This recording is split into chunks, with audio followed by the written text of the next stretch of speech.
Hello students, good morning. सबसे पहले आपको हमारे एजुकेशनल चैनल कॉमर्स चॉइस में आप सभी विद्यार्थियों का स्वागत है। और इस चैनल के माध्यम से काफ़ी सारे स्टूडेंट्स प्रत्येक प्रकार की जानकारियां हासिल कर रही हैं।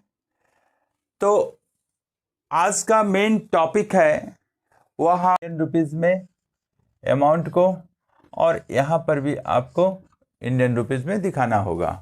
अब देखते हैं according to your question, revenue from operation, revenue from operation, revenue from operation कितना दिया हुआ है? रेवेन्यू फ्रॉम ऑपरेशंस में 31 मार्च 2019 को दिया हुआ है 20 लाख। मतलब इस वर्ष इसका रेवेन्यू जनरेट हुआ है 20 लाख, लेकिन जब एक साल बीत गया तो इसका रेवेन्यू जनरेट होकर के हो गया है 25 लाख। मतलब इसमें हुआ क्या कि उस व्यापार में प्रबंधन क्षमता अच्छी होगी, उत्पाद जो भी प्रोडक्ट निर्माण हो रहा है उसका क्वालिटी अच्छा होगा, मार्केट में इस फर्म का गुडलक लिमिटेड का अच्छा पोजीशन होगा, तो ऐसी अवस्था में उसका सेल बढ़ता है, यानी रेवेन्यू जनरेट होता है।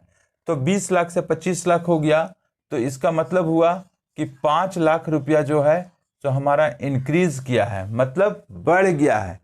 तो इसको परसेंटेज ऑफ चेंजेस में निकालेंगे हम लोग कि 5 लाख और आधार वर्ष का मूल्य कितना हो जाएगा?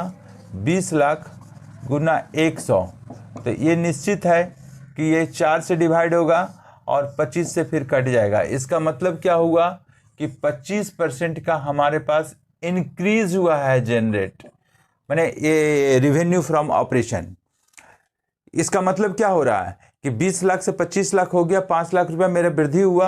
अब जो वृद्धि जो हुआ उसका प्रतिशत अगर निकालते हैं तो 5 लाख बटा 20 लाख गुना 100 अर्थात 25%।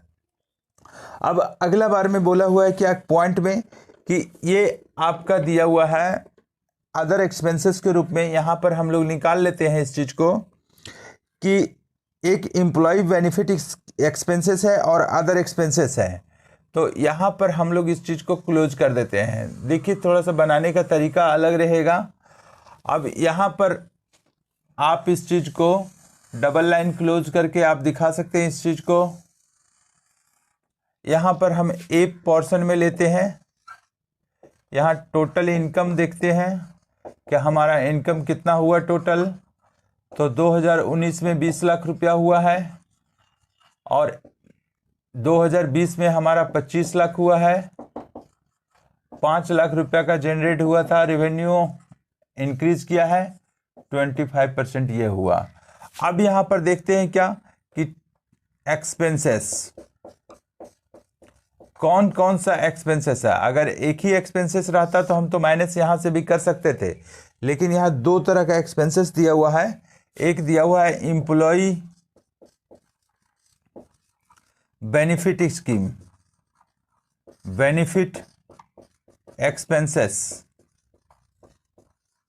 एम्प्लॉय बेनिफिट एक्सपेंसेस कितना हो जाएगा? 10 लाख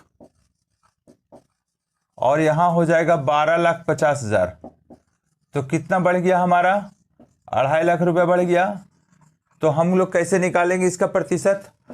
2.5 लाख रुपया का यहाँ पर वृद्धि हुआ है और आधार वर्ष का मूल्य कितना हुआ?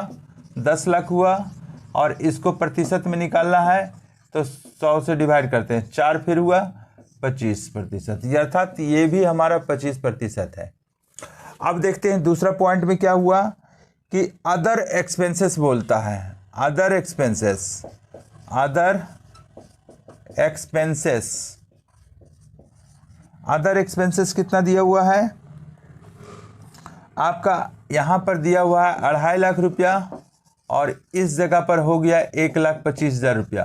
तो ये आपका 2019 की तुलना में 2020 में ये वृद्धि ना होकर के कमी हो गया।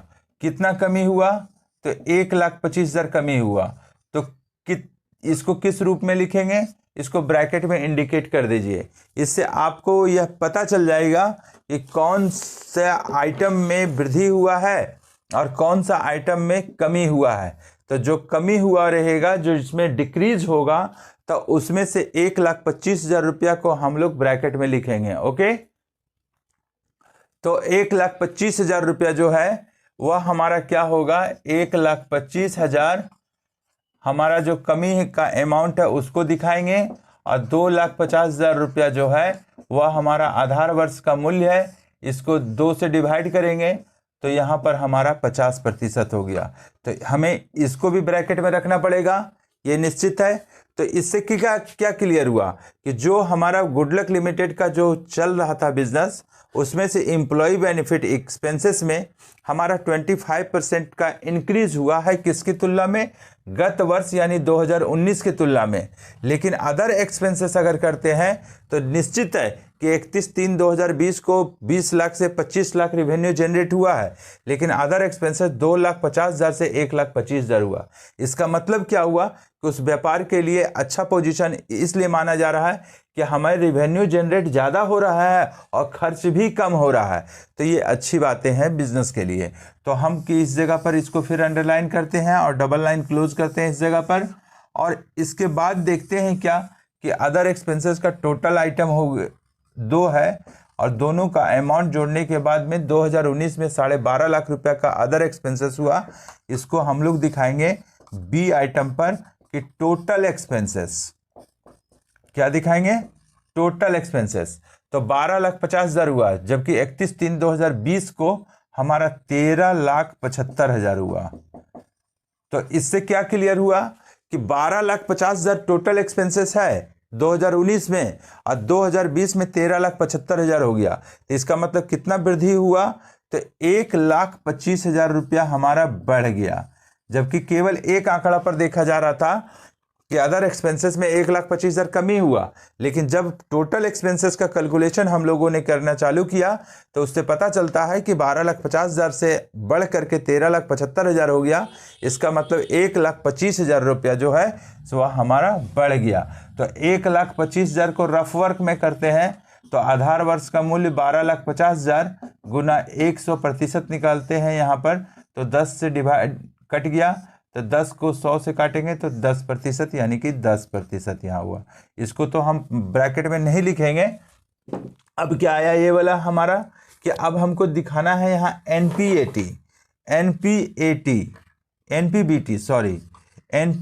एनपीबीटी का क्या मतलब हो गया कि नेट प्रॉफिट बिफोर टैक्स। तो नेट प्रॉफिट बिफोर टैक्स निकालेंगे, कैसे निकालेंगे, तो ए माइनस बी। ए इंडिकेट कर रहा है, रिप्रेजेंट कर रहा है 20 लाख का, और बी रिप्रेजेंट कर रहा है 2019 का 12.5 लाख रुपया का। तो इससे क्या क्लियर हुआ कि इसको माइनस करना है 20 लाख में 12,50,000, तो हमें कितना हो जाएगा, 7.5 लाख। 7.5 लाख रुपया का अंतर आया, समझ में आ रहा होगा। अब उसी प्रकार 2020 में देखिए कि ए इंडिकेट कर रहा है 25 लाख का और बी इंडिकेट कर रहा है 13,75,000 का। इससे मतलब क्या हुआ कि 25,000 का मतलब हो गया यहाँ पर 13,75,000 प्लस 25,000 14 लाख, 14 और 11 25, ये सही हो गया। 7 2 9 1 10 1 3 4 1 5 और 1 1 2। तो अब यहाँ कंपेयर कीजिए, क्योंकि हम लोग तो कंपेरेटिव इनकम स्टेटमेंट बना रहे हैं, एक वर्ष का तुलना करना है अगले वर्ष के साथ में। तो 7,50,000 रुपया जो हमारा एनपीबीटी आया, उसमें से हमारा बढ़ करके हो गया 2020 में एनपीबीटी 11,25,000। इससे मतलब क्या हुआ कि कितना बढ़ गया, तो यहाँ पर बढ़ गया 50 में 25 घटाते हैं तो 25,000, और यहाँ पर हो गया आपका 5 और 5 10, 1 2 3, 3 और 2 5। अब 11,25,000 में हमको डिवाइड नहीं बल्कि सब्सट्रैक्ट करना है। तो यहाँ पर हमें 5 हो गया, 5 और 7 12, 1 1 7 8, 8 और 3 11, मैंने 3,75,000। अब जोड़ के देख लीजिए इसको और इसको, ये इतना रकम आना चाहिए। 5 7 और 5 12, 1 3 4 7 11, राइट है। तो इससे कंपेयर कीजिए, 7,50,000 बढ़ के हो गया 11,25,000। अब कितना बचा, 3,75,000 रुपया का हमारा इंक्रीज हुआ। ब्रैकेट में नहीं लिख सकते हैं क्योंकि ब्रैकेट में उसी रकम को लिखा जाता है जो हमारा कमी हो दर्शाता है। तो 3,75,000 रुपया में हम लोग क्या करेंगे, इसका प्रतिशत कैसे निकालेंगे हम लोग, कि जो बढ़ गया उसका मूल्य लिखेंगे 3,75,000, और जो हमारा आधार वर्ष का मूल्य है वह हमारा 7,50,000 है और गुना 100 है। तो निश्चित है इसको और इसको काटेंगे, 2 बार में कट जाएगा, और 2 को इससे काटेंगे तो 50 हो जाएगा। इससे क्लियर क्या हुआ कि हमारा 50% एनपीबीटी आया।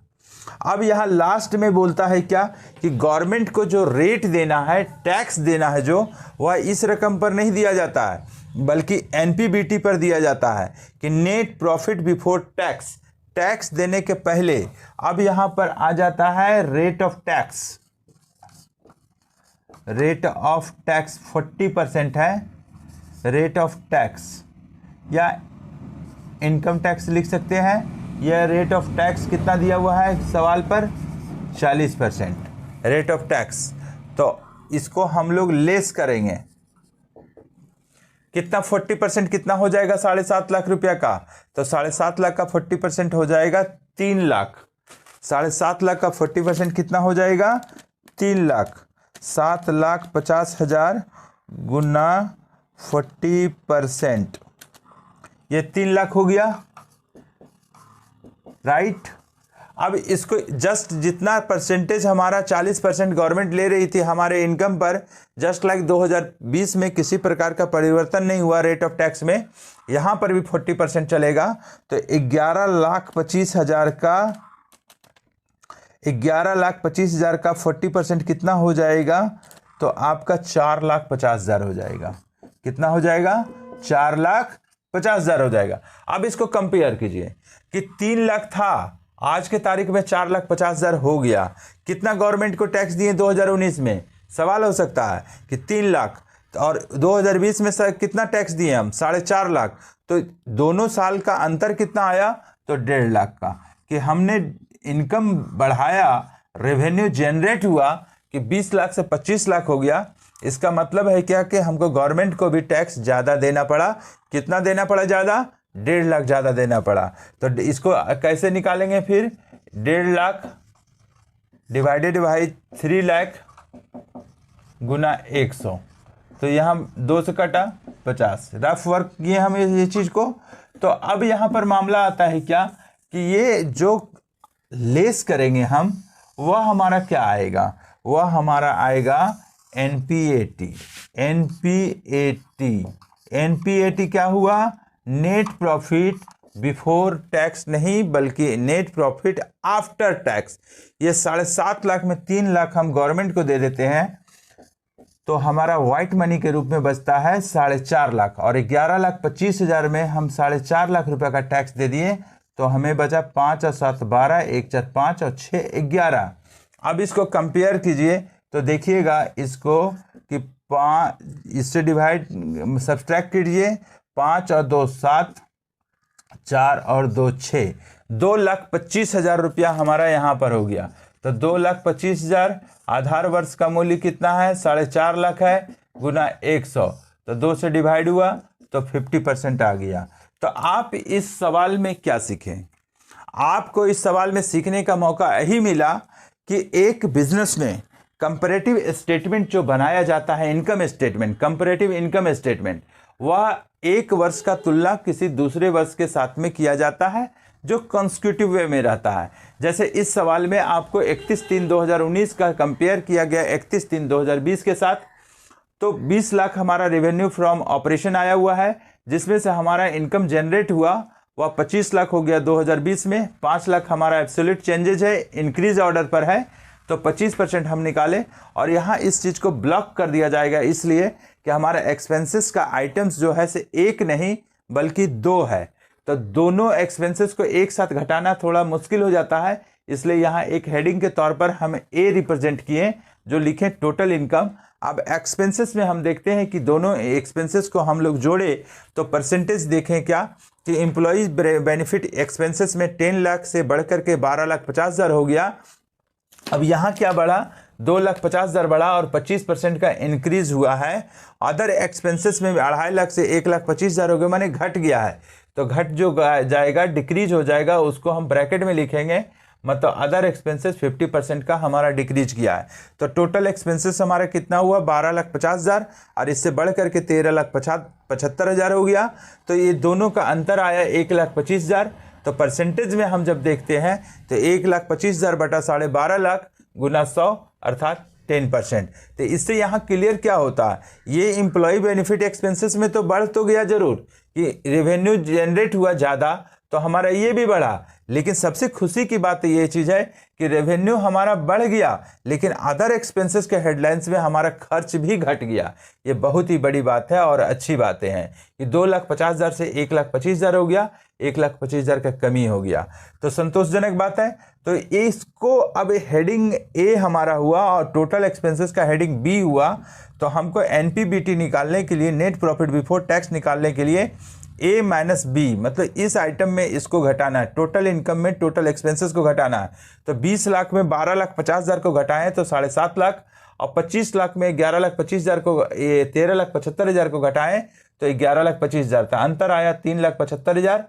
तो हमारा 50% इंक्रीज किया, और गवर्नमेंट को जो रेट देना है, इनकम टैक्स देना है, वह हमारा 40% होगा। तो 40% 7.5 लाख का 40% 3 लाख, 11,25,000 का 40% 4.5 लाख। तो इंक्रीज किया क्या, ये 1.5 लाख गवर्नमेंट को हमको ज़्यादा देना पड़ रहा है 2 वर्षों के अंतर में।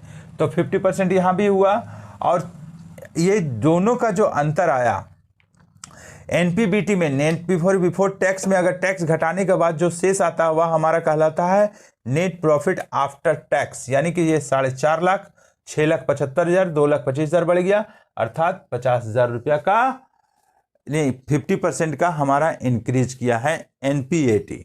तो ये क्वेश्चन से आपका क्वेश्चन नंबर 2 है।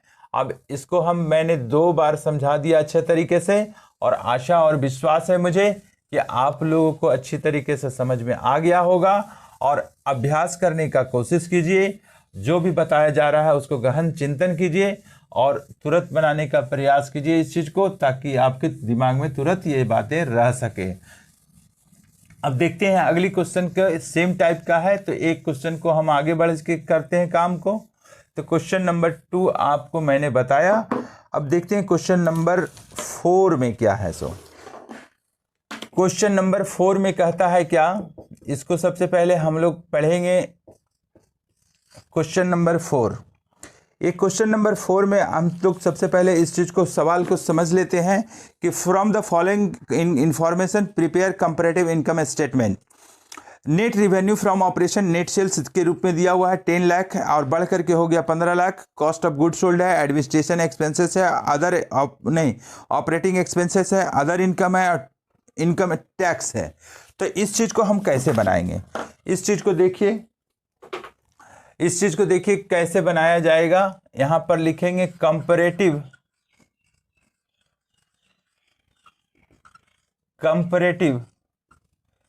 Income statement.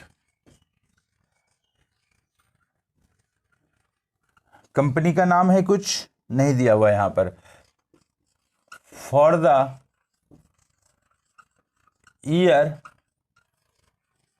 इंडेड, कौन से वर्ष का है, 31 मार्च ही मान लेते हैं, 31 मार्च 2018 दिया हुआ है। ओके, अब यहां पर क्या आता है बात, इसको फॉर्मेट पहले करते हैं।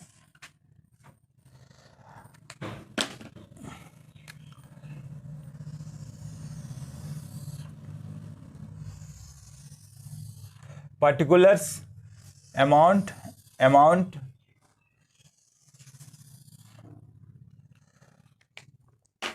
अब क्या लिखेंगे यहां पर, सबसे पहला कॉलम में हम लोग पार्टिकुलर्स। ओके, पार्टिकुलर्स, ये हमारा साल दिया हुआ है 31/3/2017। ओके, और यहां दिया हुआ है 31/3/2018। यहां पर लिखेंगे हम लोग एब्सोल्यूट चेंजेज और परसेंटेज ऑफ चेंजेज।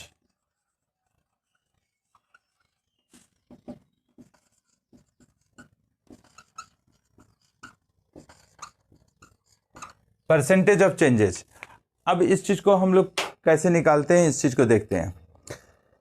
सबसे पहले net revenue from operation, net revenue from operation, net revenue from operations कितना है? 10 लाख है। कौन से वर्ष में? 2017 में। 2018 में कितना दिया हुआ है? तो 15 लाख दिया हुआ है। इससे क्लियर क्या हुआ कि 10 लाख था हमारा 2017 में और 15 लाख बढ़ गया, यानी कि हमारा 5 लाख की बढ़ोतरी हुई। तो 5 लाख बटा 10 लाख गुना 100 मतलब 50% का हमारा बढ़ोतरी हुआ। अब इसमें से क्या आता है बात आगे कि cost of good sold, administration expenses and operating expenses और अदर इनकम दिया हुआ है। तो सबसे पहले नेट रिवेन्यू फ्रॉम ऑपरेशन में जो हमारे पास इनकम जनरेट हुआ है और साथ साथ में अदर इनकम भी दिया हुआ है, तो अदर इनकम में को भी हम लोग यहाँ पर जोड़ के चलेंगे। तो यहाँ पर आ गया अदर इनकम, सबसे पहले लिख लेंगे। तो अदर इनकम कितना दिया हुआ भाई? 20,000 और कितना दिया हुआ है आपका इस वर्ष में? 24,000 दिया हुआ है। इससे क्या क्लियर हुआ कि 4,000 रुपया हमारा बढ़ा हुआ है। तो 4,000 बटा 20,000, 4 पचे 20, 5 और गुना 100। तो ये आप देख लीजिए, कंफ्यूज ना होंगे। 4,000 बटा 20,000 गुना 100, तो यहाँ 5 से डिवाइड हुआ, तो यहाँ 20% इसका अदर इनकम बढ़ गया। तो इसको अब इस खाते को ब्लॉक करते हैं यहाँ पर अमाउंट को, 2 आइटम को, और इसको लिखते हैं टोटल इनकम कि हमारे फर्म में टोटल इनकम हुआ 10,20,000 रुपया, ये 2017 में, और 15,24,000 रुपया हो गया आपका 2018 में। तो दोनों के बीच में अंतर कितना का रहा? तो निश्चित है यहाँ 0 0 इस साइड से इस साइड कंपेयर कीजिएगा, तो यहाँ 4 हो गया आपका, 0 हो गया आपका, 10 और 5 15, यानी इस तरीके से भी मिल जा रहा है आपका। तो अब 5,04,000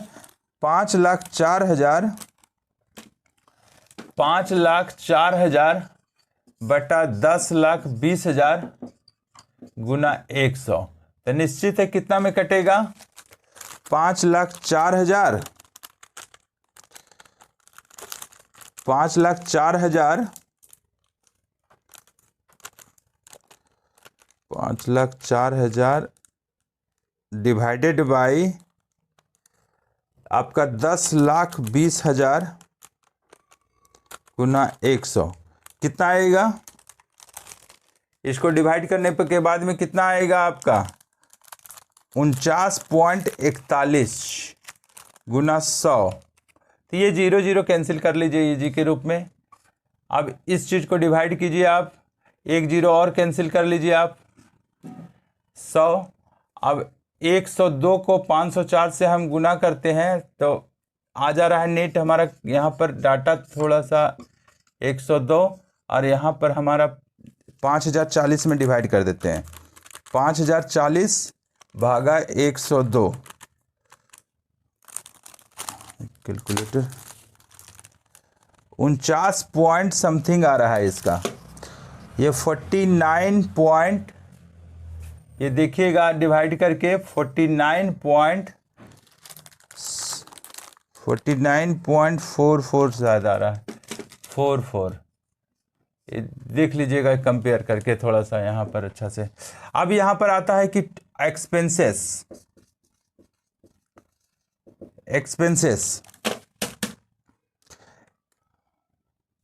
49.41 है, यहाँ पर पूरा डिजिट क्लियर नहीं आ रहा है, इस वजह से दिक्कत हो रहा है।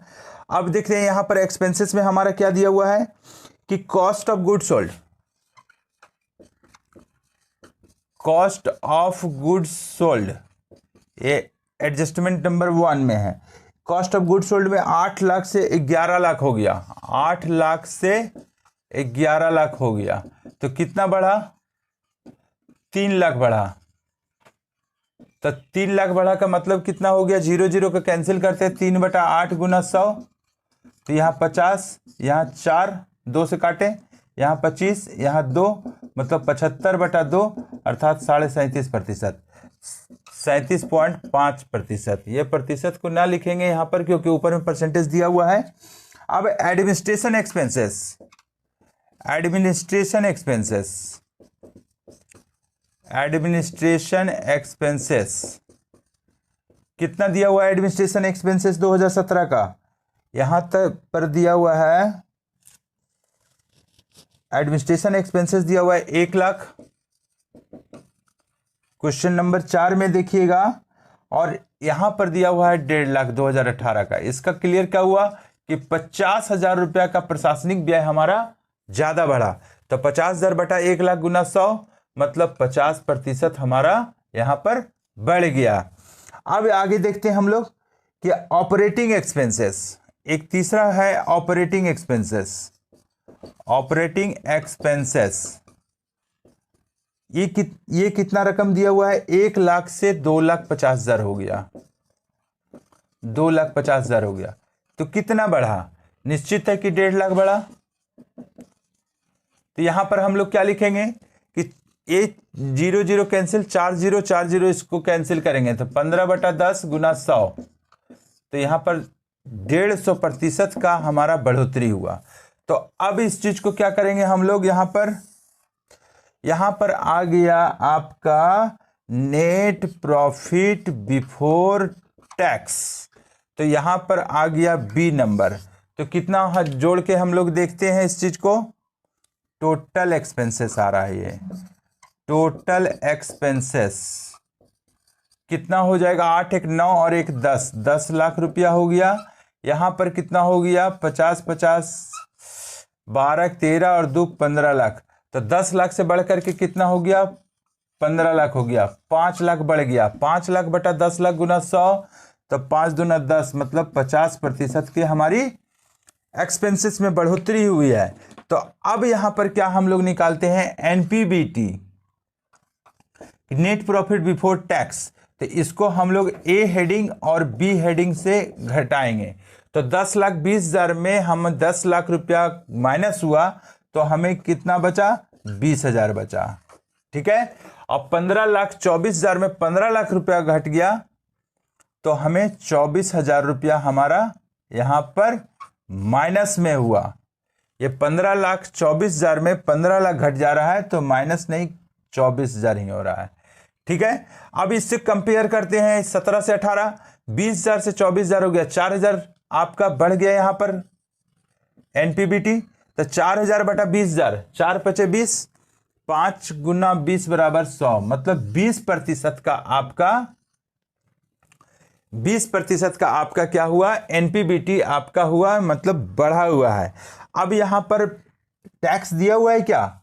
इनकम टैक्स को आपको यहां पर घटा देना है। तो इनकम टैक्स आपका दिया हुआ है यहां पर, इसका 40,000 दिया हुआ है और इसका दिया हुआ है 80,000 रुपया दिया हुआ है। इसका 80,000 दिया हुआ है। इससे क्लियर क्या हुआ कि 2017 में 40,000 रुपया गवर्नमेंट टैक्स ली और 2018 में 80,000 ली, यानी कि ये गवर्नमेंट के रूल्स के अनुसार से चल रहा है। तो कंपेयर कीजिए, सबसे पहले यहाँ 40,000 से 80,000 हो गया तो 40,000 मेरा बढ़ गया। तो 40,000 बटा 40,000 गुना 100 मतलब 100% की बढ़ोतरी डायरेक्ट हो गई। गवर्नमेंट जो टैक्स ले रही थी 40 जितना, उससे 100% ज़्यादा इस वर्ष ले रही है, मतलब 2018 में। अब यहाँ पर लास्ट में तुम्हारे पास निकल जाता है NPAT, that means net profit after tax. अगर लिखना चाहते हैं तो लिख सकते हैं, कंफ्यूज ना होंगे। Net profit after tax, tax देने के बाद में हमारा नेट प्रॉफिट हुआ, मतलब व्हाइट मनी। 20,000 में 40,000 रुपया आपको टैक्स दे दिए तो इसका मतलब क्या हुआ कि 20,000 रुपया हमें घर से लाना पड़ा, यानी कि लॉस हमारा हुआ। और 24,000 रुपया में 80,000 रुपया घट जाएगा तो 24,000 रुपया का इनकम हुआ था और 80,000 मुझे देना पड़ा। तो 4 और 6 10, 1 2 3 और 5 8, ये भी हमारा माइनस में हुआ। अब इस चीज को कंपेयर करते हैं कि 20,000 से 56,000 रुपया हमारा जो बढ़ गया, तो यानी कि कितना हो गया आपका? 36,000 रुपया। तो 36,000 बटा 20,000, 36,000 बटा 20,000 गुना 100, मतलब इसको क्लियर कीजिए, 36 बटा 20 गुना 100, तो 20 पचे 100 और इसको 5 36 5 ये 15, मतलब 180% का नुकसान हुआ है। 180% का शुद्ध नुकसान हुआ। तो ये नेट प्रॉफिट ना लिख करके हम लोग क्या लिखेंगे, नेट लॉस। तो यहां पर NLAT हो जाएगा, नेट लॉस आफ्टर टैक्स, जबकि यहां NPBT होगा, क्योंकि यहां नेट प्रॉफिट बिफोर टैक्स दे रहा है, दिखा रहा है। लेकिन 20,000 रुपया हमारी कमाई हुई, लेकिन गवर्नमेंट हमें पाबंद करती है कि हमें 20,000 में आपको टैक्स देना नहीं है, बल्कि आपको जो भी इनकम आप की है हमारे रूल्स के अनुसार से आपको 40,000 रुपया पे आउट करना पड़ेगा।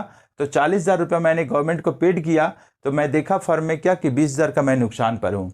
और जब 2018 में देखा गया कि 24,000 रुपया मेरा इनकम हुआ है, उसमें से गवर्नमेंट कर रही है मजबूर मुझे कि 80,000 रुपया का टैक्स मुझे दीजिए, तो मैंने 80,000 रुपया का रूल्स रेगुलेशन मानते हुए 80,000 मैंने दे दिया। तो मुझे क्या हुआ, 56,000 का नुकसान हो गया। कैसे हो गया 56,000 का नुकसान, 24,000 की हमारी इनकम और 80,000 रुपया का हमारे पेमेंट गवर्नमेंट के पास टैक्स के रूप में, तो 56,000 का नुकसान हो। अब कंपेयर क्या करते हैं कि 2017 से 18 के बीच में कि जो 20,000 रुपया का जो नुकसान पिछले वर्ष में हुआ था, इस वर्ष में तो हमें 15 लाख का रेवेन्यू जनरेट जरूर हुआ, लेकिन 56,000 का हमें नुकसान हो गया। प्रॉफिट होने के बजाय हमें नुकसान हो गया। तो देखा क्या कि कितना नुकसान हुआ, 36,000 का। तो 36,000 बटा 20,000 गुना 100, तो हमें देखे क्या कि ये फर्म जो हम चला रहे हैं इसमें 180% का मेरा नुकसान जा रहा है। इससे क्लियरेंस क्या होता है कि ये फर्म शुरू में तो देखने में तो बहुत ही अच्छा लगा कि हमें जितना रेवेन्यू हमारा जनरेट हो रहा है वह 10 लाख के बजाय इस वर्ष 15 लाख हो गया।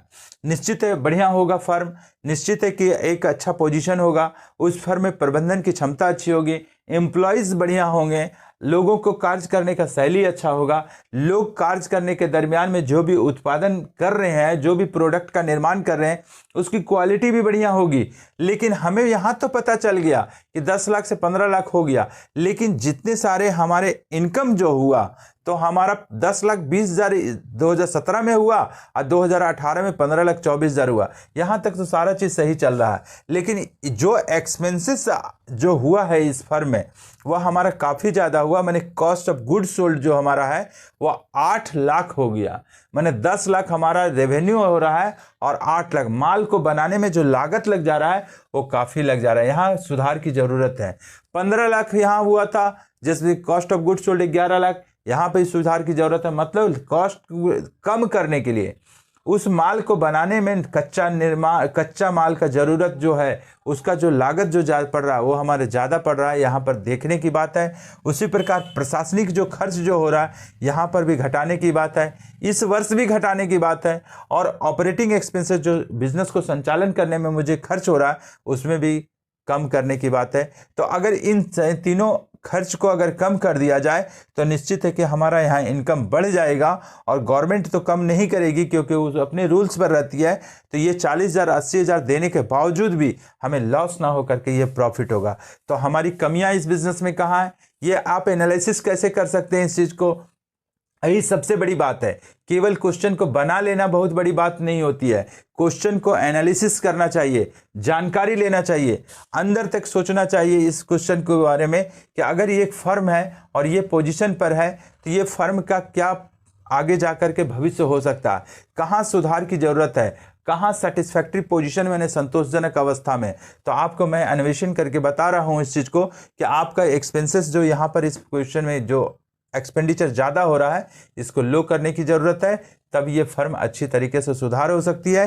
जो 180% का लॉसेस जो हो रहा है ये हम प्रॉफिट में तब्दील करने के लिए एक कुशल व्यक्ति की आवश्यकता है, एक अच्छे प्रबंधक की आवश्यकता है, और तभी जिसके पास में तकनीकी ज्ञान हो वह इस फर्म को अच्छा तरीके से पोजीशन में ला सकता है इस चीज़ को।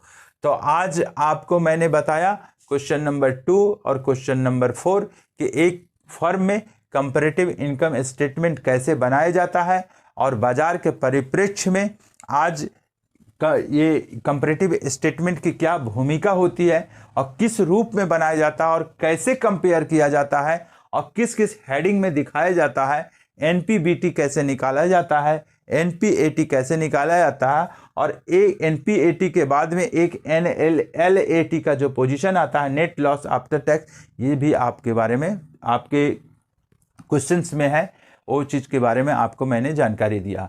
और आशा और विश्वास है कि जो भी मैं मोटिवेशन किया हूँ उस चीज़ को अच्छी तरीके से आप समझ गए होंगे। आप आज का आज ये चीज़ को अभ्यास करने की ज़रूरत है आपको। आप इस चीज़ को अभ्यास कीजिए तो आपकी तैयारी बहुत ही बढ़िया होने जा रही है। अगर आप अभ्यास ना कीजिएगा तो आपको इसकी तैयारी होने की संभावना कम बनी हुई रहती है। इसलिए सबसे महत्वपूर्ण चीज़ है क्या, किसी के सहारे तो जरूर है कि कोई बता रहे हैं शिक्षक मार्गदर्शक के रूप में जरूर, लेकिन सबसे पहली बात है कि स्व अध्याय बहुत बड़ी चीज़ है।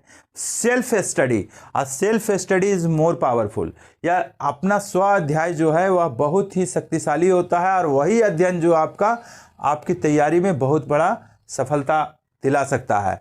एक स्टूडेंट जो है वो केवल वीडियो देखते हैं, क्लास ज्वाइन करते हैं, लेकिन अपनी प्रैक्टिस नहीं करते हैं, अपना बुक्स का मटेरियल नहीं रखते हैं, कॉपीज नहीं रखते हैं, पेन नहीं रखते हैं, तो वैसे स्टूडेंट को काफ़ी परेशानियों का सामना करना पड़ता है। इसलिए ज़्यादा कोशिश कीजिए कि जो भी सवाल बनाया जा रहा है उसको प्रत्येक दिन आप प्रैक्टिस कीजिए। जो मैं निरंतर बोलते आ रहा हूँ, प्रैक्टिस मेक्स मैन परफेक्ट। और आज का क्लास मैं इतना ही बता रहा हूँ। Okay, thank you.